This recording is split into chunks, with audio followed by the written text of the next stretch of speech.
You ever stop to think about how little of what you do actually feels original? The way you dress, the way you talk, the ideas you share, they all come from somewhere else. Someone else. You scroll through social media long enough and you start realizing everyone's just recycling the same thoughts, the same quotes, the same aesthetics. And now with AI, a machine that can create art, music, stories, and faces that never existed, it almost feels like the concept of originality itself is dying. We used to think creativity was something deeply human, but maybe now we're realizing it was just a pattern all along. AI doesn't dream. It doesn't have heartbreak, childhood memories, or fear of death, and yet somehow it can write a poem that makes you cry. It can compose a song that gives you chills. It can paint something so beautiful you almost forget it was made by a line of code. But here's the eerie part. AI didn't invent any of it. It learned it from us, from our data, our words, our art. It's like we've poured every human emotion into a machine and now we're surprised it's reflecting them back to us.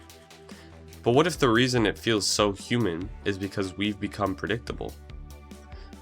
Somewhere along the way, we stop thinking for ourselves. We scroll, consume, repost, and call it creation. We see something that resonates, and we copy the tone, the angle, the structure, not because we're unoriginal, but because it's safe. In a world where algorithms reward familiarity, being original feels like a risk. Why say something new when something recycled gets more clicks?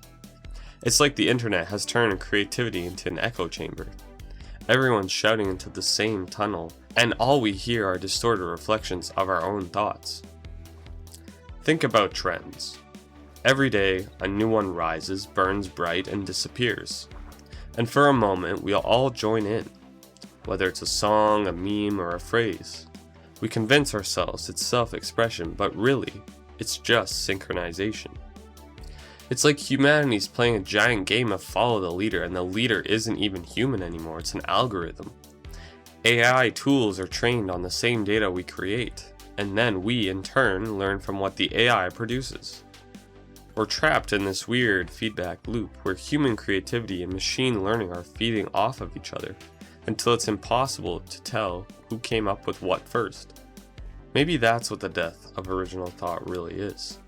Not silence, but static, noise so loud that the signal, the real voice, gets buried underneath. So what does originality even mean anymore?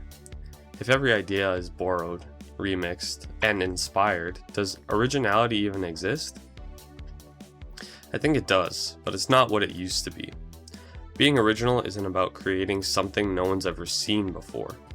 It's about creating something only you could have made. Something that carries your fingerprints, your perspective, your contradictions. AI can imitate the human voice, but it can't live a human life. It can't grow up in your hometown. It can't remember what it felt like to lose someone. It can't know the quiet, painful beauty of nostalgia. And maybe that's key. Originality isn't about invention, it's about interpretation. It's not about thinking thoughts no one's ever thought. It's about expressing old truths in a way that only you can. Imagine a painter and a paintbrush. The brush can spread color, create texture, and paint a picture, but without the hand, it's just an object.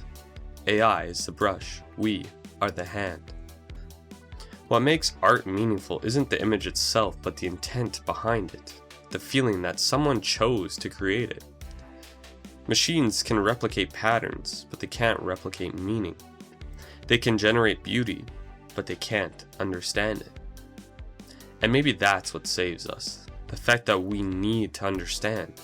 We ache for connection. We question everything. We find purpose in the chaos. And that ache, that longing, is something no machine can code. But here's the twist. If AI is learning from us, then we are responsible for what it becomes.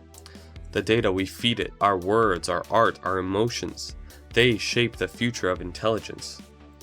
So the question isn't will AI kill creativity, the real question is, will we stop being creative enough to teach it something worth learning?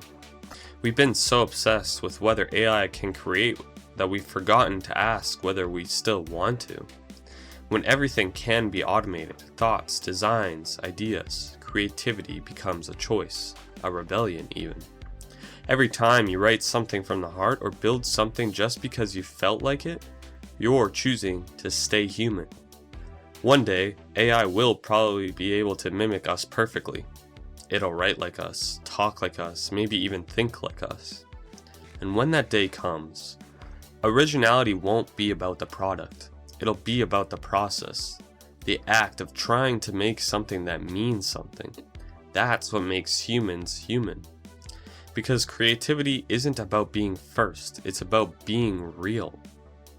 So no, original thought isn't dead. It's just buried beneath a mountain of imitation waiting for someone brave enough to dig it up. And maybe that someone is you. Thanks for watching. If you enjoyed, make sure you check out some of my other videos, and I hope to see you guys all in the next video.